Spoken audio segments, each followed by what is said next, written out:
Welcome to Real Time, Florida Sportsman. This week we're bass fishing in the Loxahatchee Preserve. It's time to find the shortest route to the hottest bite. We scan Florida Sportsman's regional forums for the best fishing reports, then travel to make real anglers our local guides. Give me some of that! Together we let you in on secret spots and hometown moves. That's what I'm talking about! Oh yeah, she's done for now. This week we headed to the Sweetwater, to the Loxahatchee National Wildlife Refuge, and fished with Shane Procell from the Freshwater section of the Florida Sportsman Forum. Our primary target, bass. I can't even find its face. I know it's in there somewhere. Yeah, man. God, another good fish. All coming up on Real Time, Florida Sportsman. We met Shane at first light at the Loxahatchee Wildlife Refuge and launched the Triton. Immediately I know I'm out of my element. Pulling up to the boat ramp, this thing is loaded with hydrillas. I'm wondering if I can even get this boat out of here. We got the boat launched and idling out. You can just see how beautiful this place is. You know, this wildlife refuge is a big giant marsh that is just completely surrounded by 50 miles of a canal system. Talking with Shane, our plan was to fish these canal systems and maybe head back to some of the flats in the marshes. You know, we had about a 10-mile run to the first stretch of water that he wanted to fish. All right, first thing this morning, sitting here in the Loxahatchee Preserve. Shane Procell, bass fishing. You've been on some bigger ones. I saw your posts. Yeah, we are on good fish out here in the preserve, and we're gonna be flipping the edges. We'll be throwing a little top water, working the flats, and we ought to catch some good ones, George. You know, we threw topwater plugs for a while. Weren't seeing a lot of action. We flipped over to flipping stick and, you know, pitched into this heavy structured area along these banks. You know, didn't take long. Shane got the first bite and it was a good fish. Did that fish come off? Yeah. No, he's Oh, there. he's still there. He's a little one, but he's in a clump of weeds. Yes, he is.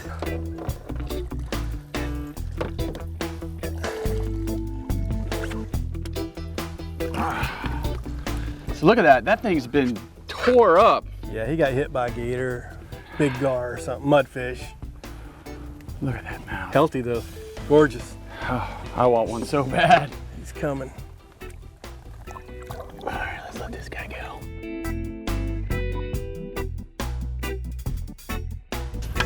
Good job, man. That's what I'm talking about, brother. So when you say you're flipping, I mean, you're way back in that matted stuff. Yeah. You want it way back in there. Yeah, that hard edge right there, they're gonna be somewhere in this this grass here. And a lot of times they'll be underneath that old hyacinth garbage there. They'll just be chilling out. And when this thing just pops through the top of it, man, they jump on it. If they're there, they'll jump on it. We're using these Revos, 50-pound braid, tungsten weights, 1.5 ounces, right, to punch through, you said? 1.5 ounces, man. Just careful when you set the hook, because it shoots back at you like a bullet.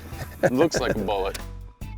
So basically what we're doing is called stretch fishing. That's kind of like a South Florida term for these canals. You're looking for the stretches that are holding the schools, and we're going to run into them. What's going to hold them, bait or? I have no idea what actually, you know, they're moving.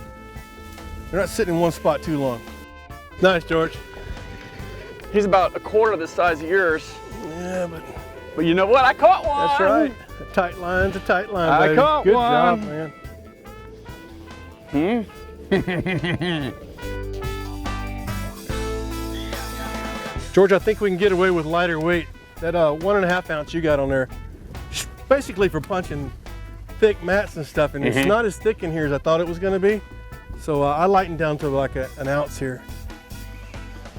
We'll see how it goes. So as long as you got enough weight to get through that cover. And you really, when you're flipping, you want the lightest bait that you can possibly get through there. Oh, really? That way you get a slower fall.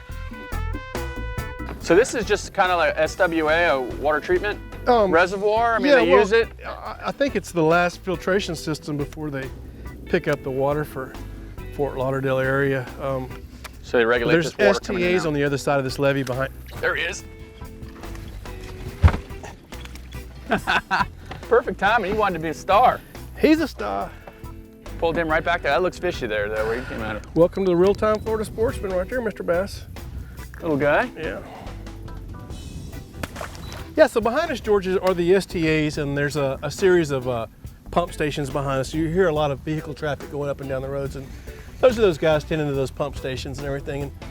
And, pumping that water in and out? Yeah, they're moving the water in and out. Right now, they're moving this water out. So really, this is just one of the last filtration areas between Lake Okeechobee and the Atlantic Ocean. It just acts as a big filtration reservoir. Ooh, I heard that. George, what do you say we make a move right quick? Go find some thicker hyacinths that aren't so broke up. Move north or south, it doesn't matter. All right. Let's do it. This segment is brought to you by Trocar Hooks. The rules have changed.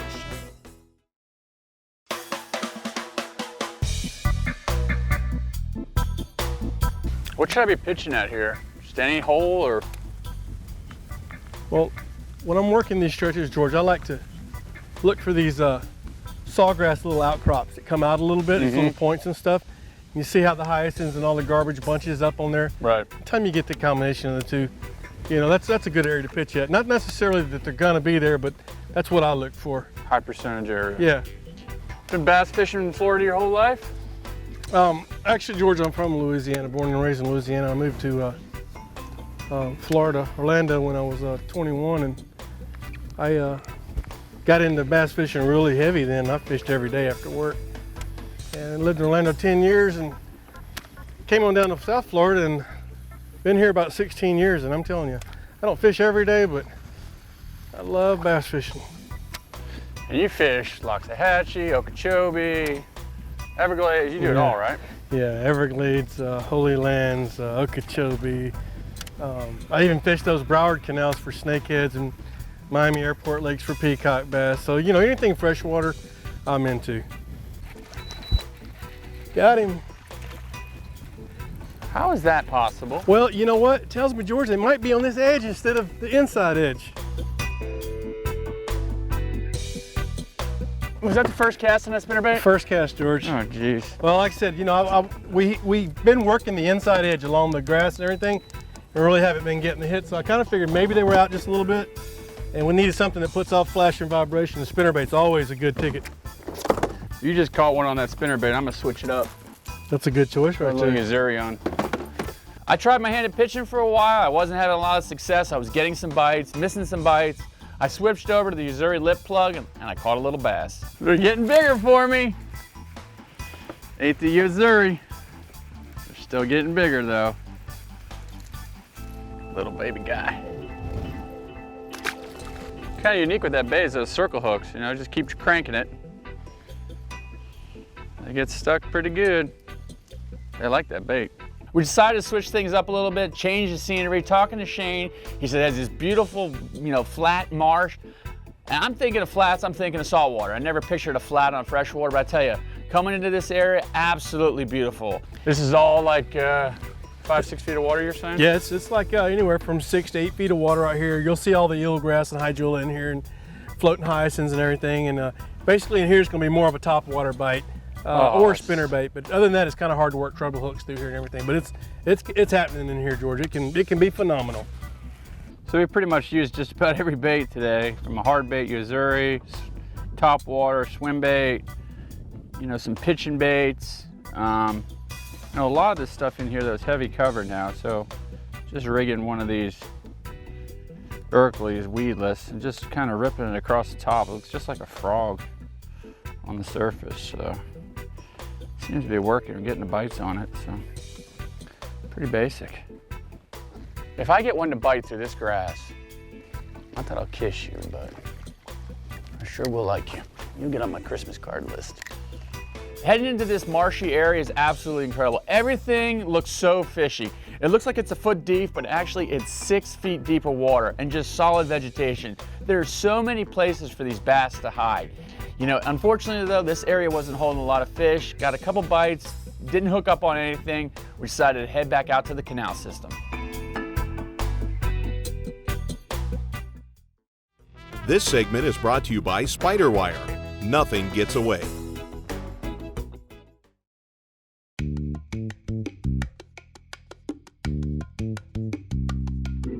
You know, Shane said there's certain pump areas where they pump the water in and out, actually creates some tidal flow or some movement of water. He said these areas are better to target, so we decided to make the move, head down to one of the corners, one of the bends where this pump station is, you know, and it's just the right timing.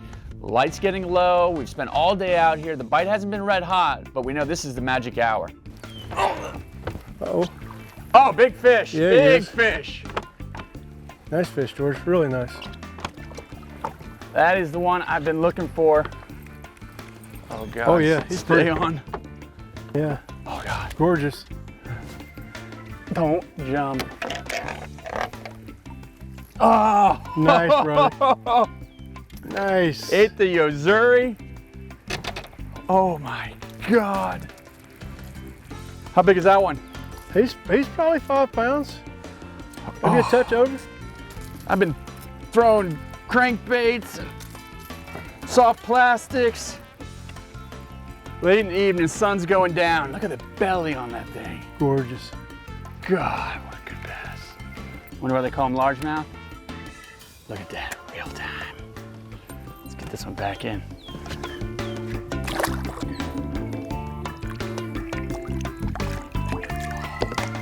So now we're low light. This is the magic hour. This is the time when most fish feed, you know, hour before sunset. If it's gonna happen, it's gonna happen now. Let me tell you what, it turns on. We go from just barely getting bites to just full blown. It's incredible. Top water, crankbait, they're eating everything and they're good fish. He ate that frog. Like he was mad at it. Look at this thing, a clump of weeds. I can't even find its face. I know it's in there somewhere. Yeah, man. You want some salad with your bass? Nice, He brother. ate that thing. God, another good fish. Whew. Awesome, man. Awesome. God, look at that thing. I mean, fishing all day. I'm not gonna lie. The bite has been tough. Caught some smaller fish. Sun's getting ready to go down. We've stuck it out. We just got that prime, you know, it's like It's a a magic hot little hour. That's It's a magic hour. No matter where you go, what type of fishing you do in Florida, man. Hour before the sun sets, hour after sunrise. Whew, yes. Looking nice Look little at how round. fat that thing is. Yeah. It's a good bass. Good job. Thank you, man.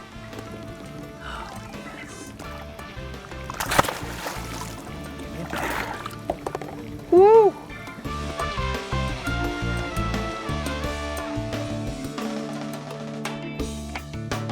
Yeah. There's one. There you go. Oh, yeah.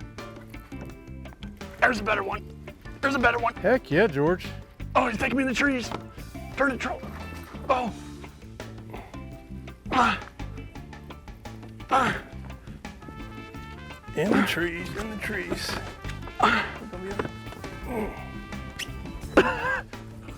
Oh God. I got him.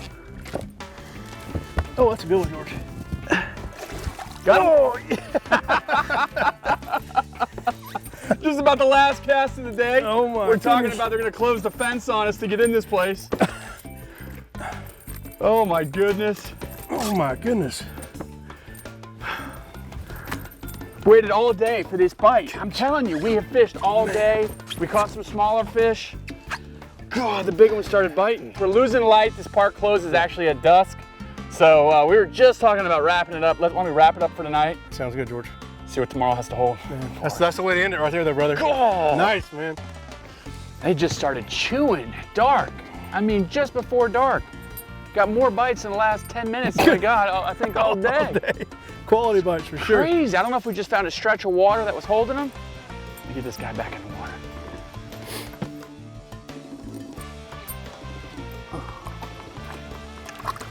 He went. Woo. So our first day with Shane and Loxahatchee, the bite wasn't red hot, but I tell you what, that last hour, that last half hour really got me excited. I knew I had to come back the following morning, put a couple hours in on that low light conditions again, and try to get another big bass. This segment brought to you by Yozuri, fish the best.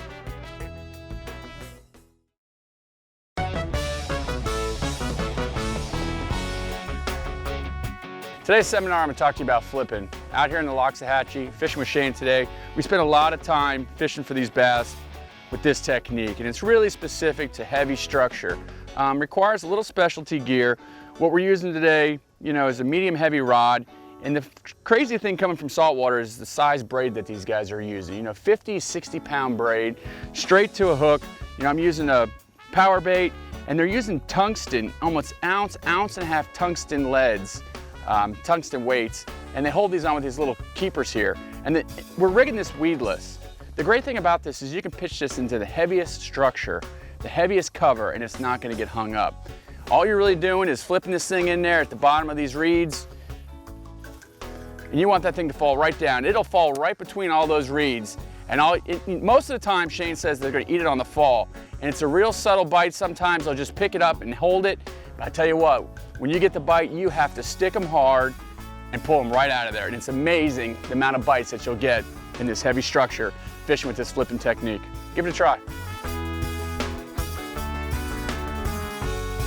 So at the boat ramp, first light, we decided to get a little bit earlier start. This thing is choked up again with weeds. Get the boat out, make our way back down. We know where to start now. We're gonna start right where we finished off, right where we had the bite. All right, second morning, starting off right where we finished off. That's right. We got some good ones in here last night, right before dark. Same thing? Same thing, same area. Hopefully we'll pick up some nice ones this morning, George. So I noticed yesterday, you know, the bite was first thing in the morning, late in the evening, just like most fishing, low light conditions is better. Yeah, low light conditions are always best, morning and evening time, but you know, there are times, George, when, you know, I'm still getting them on top water during the day, so a lot of it has to do on the, you know, the moon phases as well, so. I just got bit. Wow.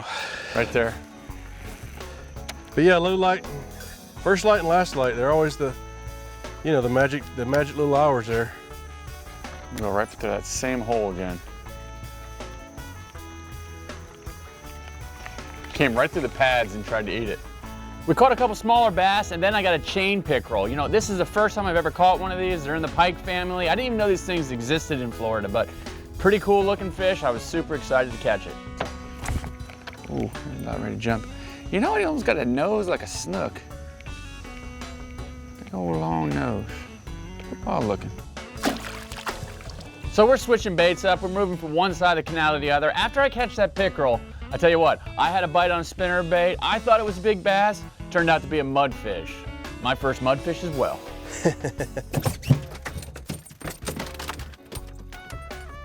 Thought that was a bass. Oh goodness. Got my blood pumping.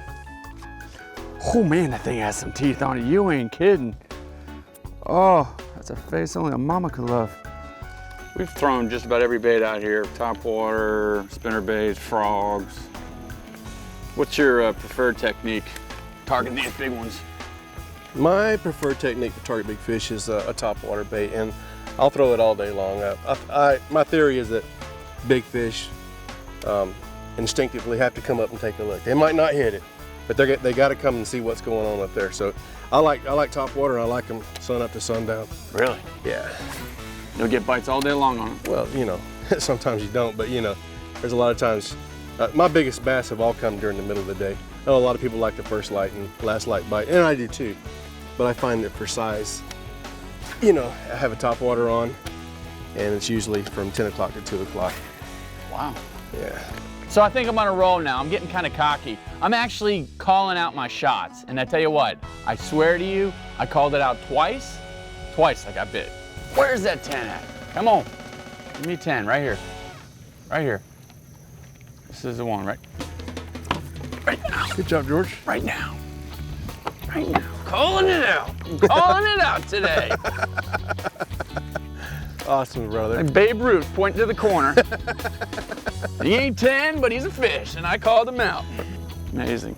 Never know what you're gonna get in here, though. 1 pounder to 10 pounder. Let's let this guy go. Coming from the salt water, I probably don't give this sweet water the credit it deserves, but I tell you, you can come out here and have a lot of fun. There's a variety of species, the areas that you fish, the techniques that you use. It is a blast to come out here to this freshwater. I'm on to the juveniles. I want your grandmama.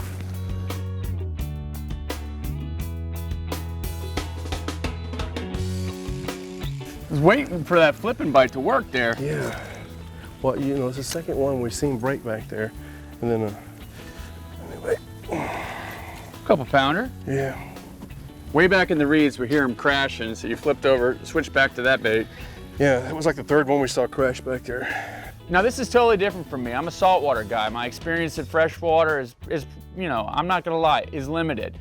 Bait casters, I don't use them often, but I tell you, this is a lot of fun. You pick up that bait caster and you start flipping it. It's almost like target practice.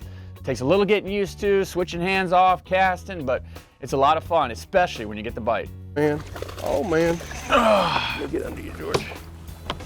Pulled him out of the trees. Yeah, you did. Finally, I got one flipping. Came up and ate that power bait.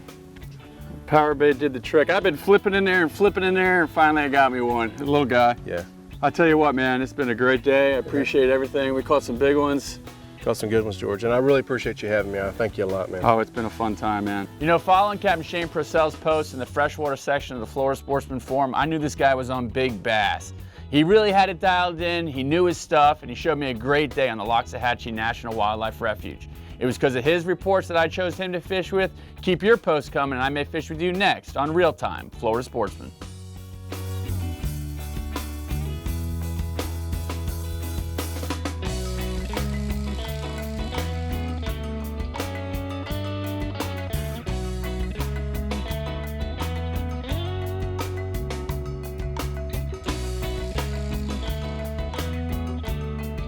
My prediction is it's fixing to get good.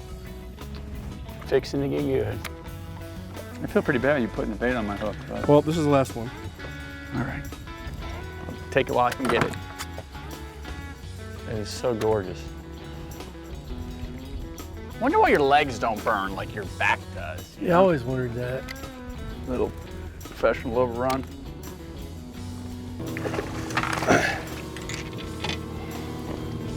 Oh, he wants to go on the boat. Oh! Whoa! That's a hook set right there. Well, Hit you right in the head and fell right back in the water.